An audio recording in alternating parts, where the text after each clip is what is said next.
We'll look at the chart work question in the December paper. The vessel's going to shelter in the bay given, and we observe the light float and the cross Vinogi point, the two bearings given, plus the head here. The eastern extremity was 6.1 miles, and we have to find our position. So the two here, what you do of course is get the difference between them, which happens to be 90 degrees, subtract from 90, 0.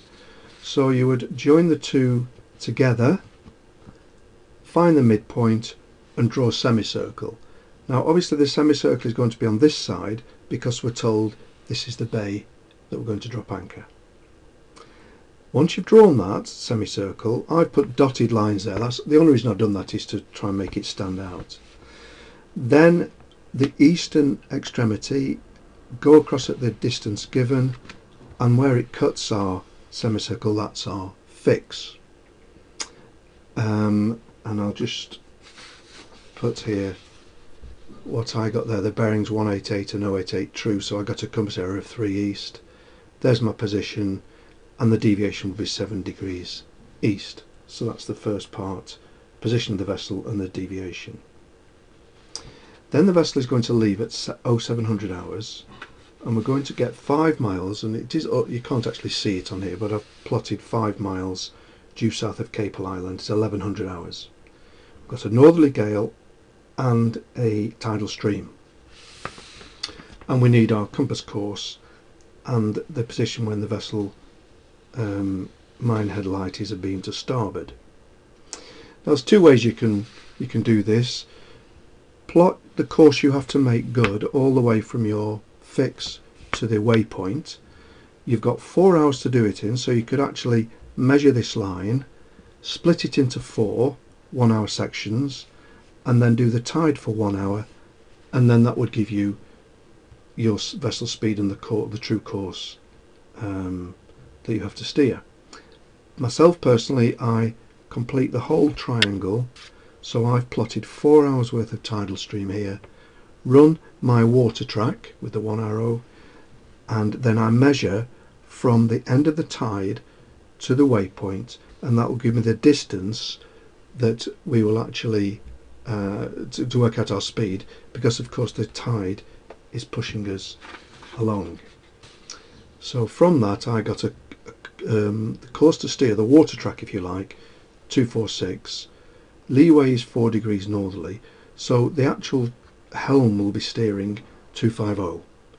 Then we apply variation, deviation, compass course to steer, just my own workings, 259. Divide that distance by 4 hours, and I got a speed of 10.7 knots because it was 42.8 miles by my working out. The beam bearing, remember, it's a beam to the ship's head, so it isn't a beam to this water track here. Had there been no leeway, yes, it would be a beam to this one here, but we have got leeway, so we have to apply that because the helm is actually steering 250. And the position where mine head is a beam, I've marked it off, and that was the position I got there. So that's just my own workings, but I thought quite a straightforward question. Working out course to steer and speed. The only perhaps observation I would make, I do think they make these a little unclear when they say the steaming speed required. Now do they mean the engine speed? You see, I always take that to mean, well, what are you going to ask the engineers to set your speed at? So I'm saying, well, if we set the engineers to speed up for a speed at 10.7 knots, we will reach that position at 1100 hours, providing the tidal stream is correct. I think if you're unsure in an exam, put them both down. Put the ship's speed down and the speed that you would actually make good over the 4 hours.